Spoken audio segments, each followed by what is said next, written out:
The invitations had been issued. The ceremonial rooms were prepared. Senior royals were already moving into position when an order came directly from King Charles. The state function was cancelled. No delay, no replacement date.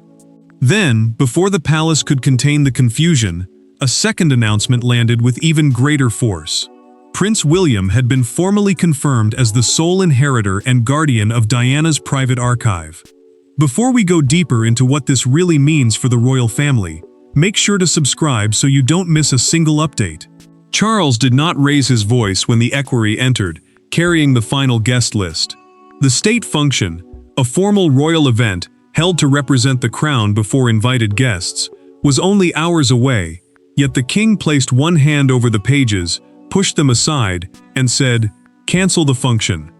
When the officer hesitated, the monarch repeated the order more quietly. That second command carried more force than anger ever could. Confusion moved through Buckingham Palace at once. Aides abandoned schedules, officials contacted guests, and the palace communications office, the team responsible for issuing the monarchy's official public statements, released the confirmation minutes later. William would inherit Diana's complete private archive, her personal letters, recorded reflections, unpublished notes, photographs, and sealed family material. The announcement mattered because whoever controlled those records would also control how her private thoughts were protected, interpreted, and perhaps one day understood. Charles remained alone with the final confirmation file after everyone left. He read the opening page twice, removed his glasses, and set the document down without speaking. The silence exposed the wound beneath the decision. This was not a transfer of papers. It was the return of a marriage, a death, and a public grief he had spent years trying to place behind the crown. William received the news in a private sitting room, with Catherine beside him. He did not smile. He stared at the message, then admitted that inheriting his mother's archive felt less like receiving a legacy, and more like accepting unfinished pain. Catherine listened, knowing the decision could shape not only her husband's bond with Charles, but also the history their children would inherit. Camilla learned that the cancelled function had been designed to celebrate royal continuity. The queen consort understood the humiliation immediately. Instead of presenting unity, the palace had been forced to acknowledge Diana's continuing power. Nearby, a senior courtier removed Charles's prepared speech because it declared the past finally settled. Those words had become impossible. But the cancelled ceremony was only the visible shock. Behind the palace doors, 4 people were already calculating what Diana's return to the center of royal life would cost them. To the public, the archive was a collection.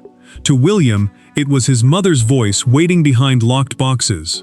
To Charles, it was a record of a marriage that had shaped, and nearly broken, his future. To Catherine, it was a responsibility that could affect her children. And to Camilla, it was something far more threatening. A preserved version of history she could neither edit nor escape. William stood beside the closed archive case while Catherine watched from across the room. The archive, an organized collection of private records preserved for future study, contained no jewels, estates, or ceremonial honors. It held Diana's fears, hopes, friendships, reflections, and unfinished intentions. He reached toward the brass latch, stopped, and said, "Once I open this, none of us can pretend we do not know." She moved closer, but did not urge him forward. William admitted that the inheritance made him feel nearer to his mother, and more burdened by her. The prince had carried questions since childhood, questions no official statement had answered. Catherine understood why that mattered. Any material involving the royal household, the family and staff surrounding the sovereign, could reshape how old decisions, loyalties, and public explanations were judged. She also feared Diana's papers might contain expectations about the future king, his children, and the father he was meant to become. Charles felt the pressure differently. The king sat alone, with a summary index, defensive one moment and saddened the next. Whatever the boxes contained, Diana's private voice would be measured against every official version of their marriage. He knew the comparison could turn memory into evidence, and grief into judgment. Yet he also knew William was not chasing revenge. That truth did not comfort him. It made his fear harder to justify. Camilla received her answer during a private conversation with the palace legal advisor. The queen consort would not receive advance access, because William alone would decide which relatives could review sensitive material. Her expression hardened. She asked whether references to her had been found, but the advisor could only say the sealed contents remained unread. She thanked him, waited until the door closed, and pressed both hands against the table. Catherine watched William lower his hand from the latch. She understood that opening the case might alter his bond with Charles forever. Then a palace advisor entered with a documented account of the transfer and disclosed that this inheritance had not begun with today's announcement. It had begun months earlier, after one sentence at a private memorial ceremony turned quiet unease into open conflict. The true path to that unopened case began months before, during a private memorial ceremony where one sentence turned unease into open conflict. Months before the state function was cancelled, the family gathered for a private remembrance of Diana. There were no cameras, no public speeches, and no crowds outside the gates. It should have been a quiet act of respect. Instead, one conversation after the ceremony changed the future of her archive. Those present would later understand that this was the precise moment the palace crossed a point of no return. William entered the memorial, carrying grief he had learned to hide. The private remembrance, a family ceremony held without public attendance, was meant to protect Diana's memory from spectacle.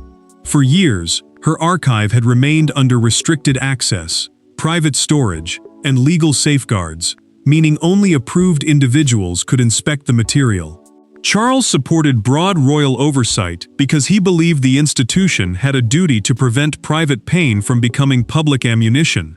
William believed the collection belonged first to her sons. Tension broke when a senior official called the papers historical palace property.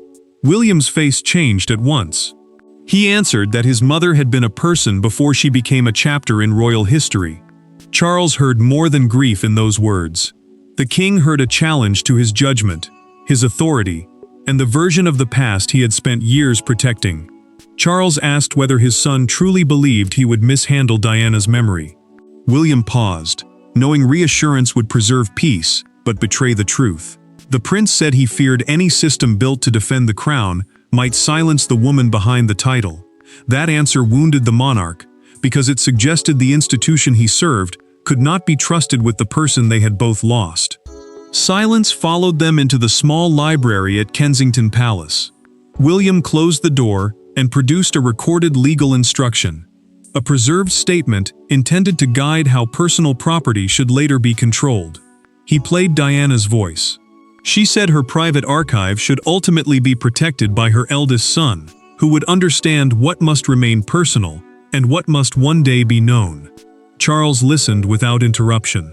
When the recording ended, the king pressed the stop button, kept his finger there, and stared toward the dark fireplace.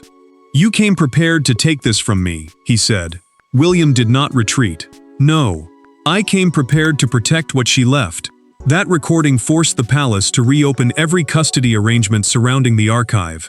Yet no legal review could settle the deeper wound now exposed between them for all these years. From that moment, the archive was no longer a hidden family matter. It became the battlefield on which Charles and William would finally confront everything they had avoided saying. There were no advisors in the room when Charles and William finally faced one another. No private secretaries, no lawyers, no carefully drafted language to soften the impact. Only a father, a son, and the memory of the woman whose absence had shaped them both. What began as an argument over ownership quickly became something far more dangerous, a reckoning over grief, guilt, loyalty, and truth. Charles had summoned his son shortly before the cancelled state function, after legal advisors concluded that Diana's recorded instruction carried decisive authority. Joint palace oversight meant shared institutional control over who could examine, protect, or release material. The king hoped to preserve that arrangement, believing it would prevent private exchanges involving senior royals from being exposed unexpectedly. William understood the concern, but he knew what such control had done before. It had allowed fear to speak louder than memory.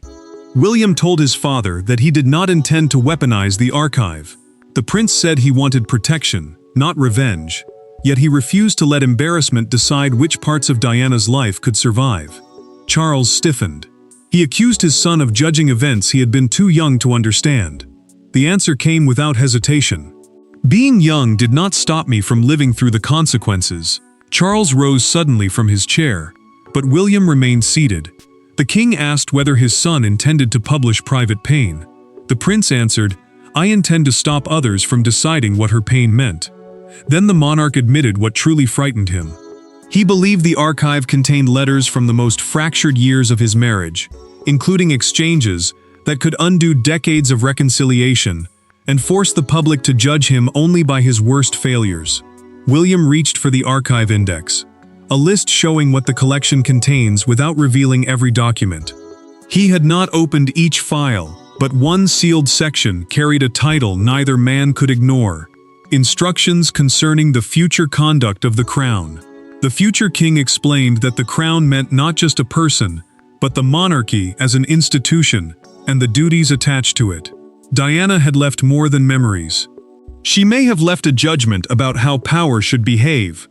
Charles moved toward the door, then stopped when William said, "And I will not let silence be mistaken for peace." The monarch realized the struggle could no longer remain a family argument. Whoever controlled the archive might shape how Diana's vision of the monarchy was understood. The confrontation left both men wounded, but the final authority did not rest only with emotion. Behind them stood a machinery of legal control, capable of overruling the king's wishes. A monarch can command rooms, cancel ceremonies, and shape the rhythm of national life. But even a king cannot simply erase a valid instruction left by the dead. As advisors assembled around the archive file, Charles discovered that royal power had limits, and Diana had understood those limits long before anyone else. Her final protection was not emotional. It was precise, documented, and almost impossible to defeat. Charles entered the legal briefing, determined not to show fear. The archive was governed by a private custody agreement, a legally recognized arrangement deciding who could possess, protect, review, and authorize access to personal material. Diana's recorded instruction was supported by a signed memorandum naming William as principal custodian once certain conditions were met. The king listened closely because custody meant more than storage. It meant control over who could read the past. Sir Michael Alderton placed the memorandum before him. The palace legal advisor, meaning the senior lawyer guiding royal decisions, pointed to Diana's signature and explained that her qualifying condition had now been satisfied. William had become the established heir, responsible for the monarchy's next generation. That status activated the transfer.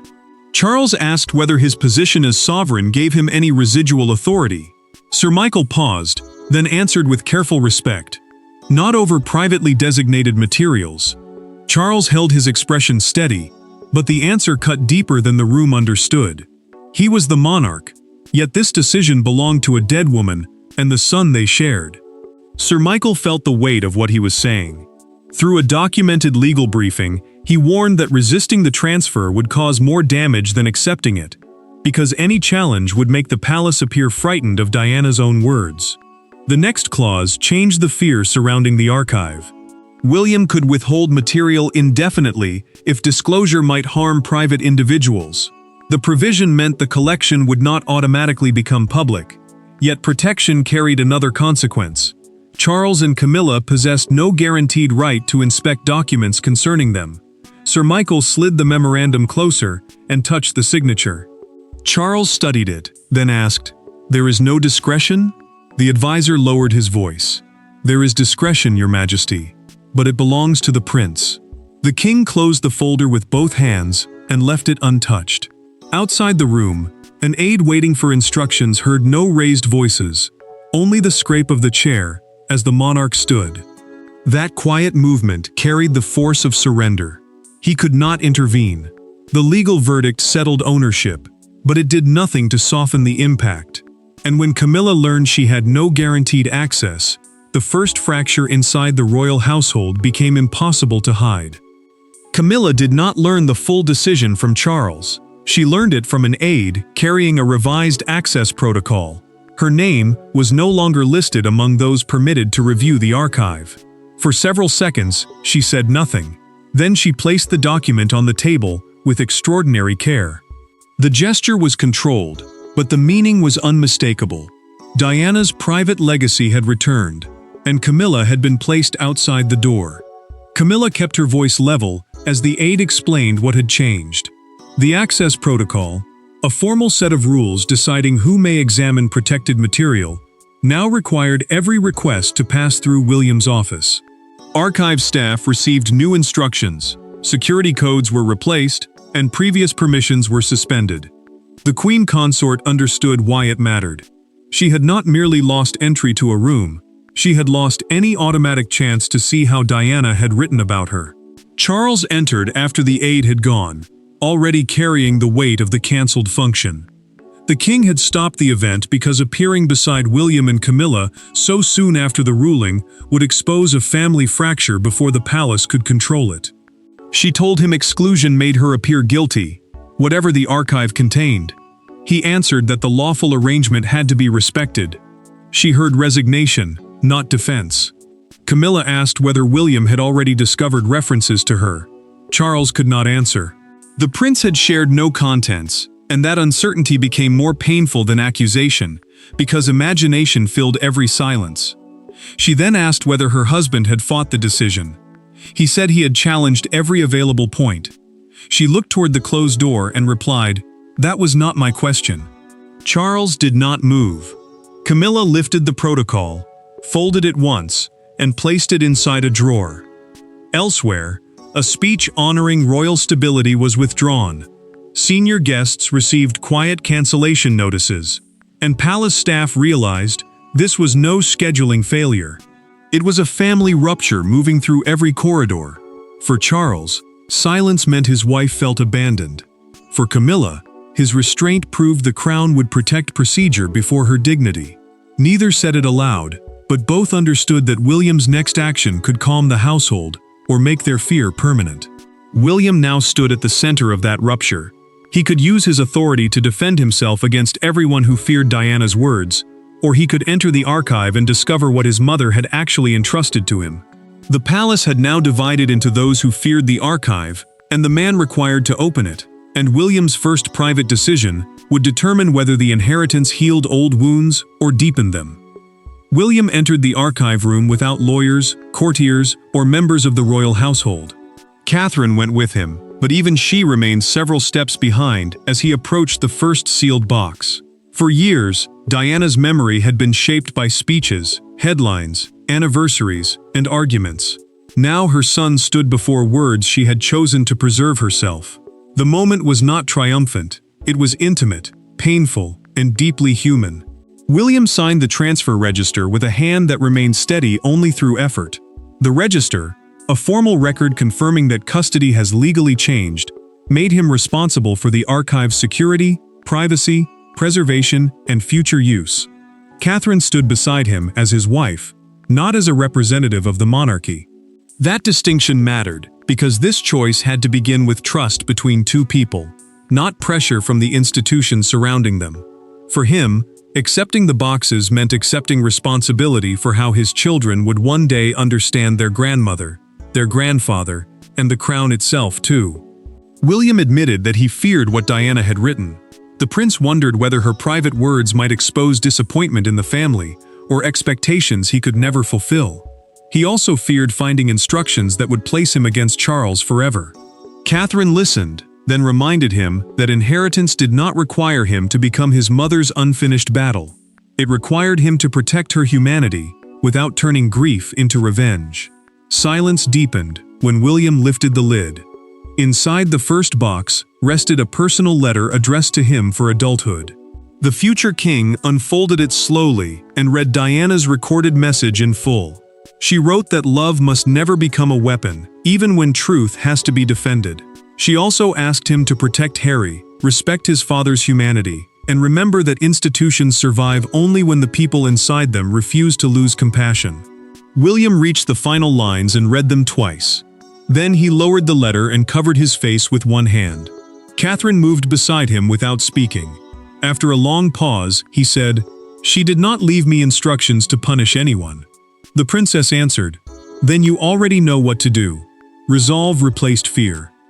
William began preparing a public statement defining the archive as a protected personal legacy rather than a weapon against the family. He would preserve Diana's truth, shield private pain, and refuse the triumph others expected.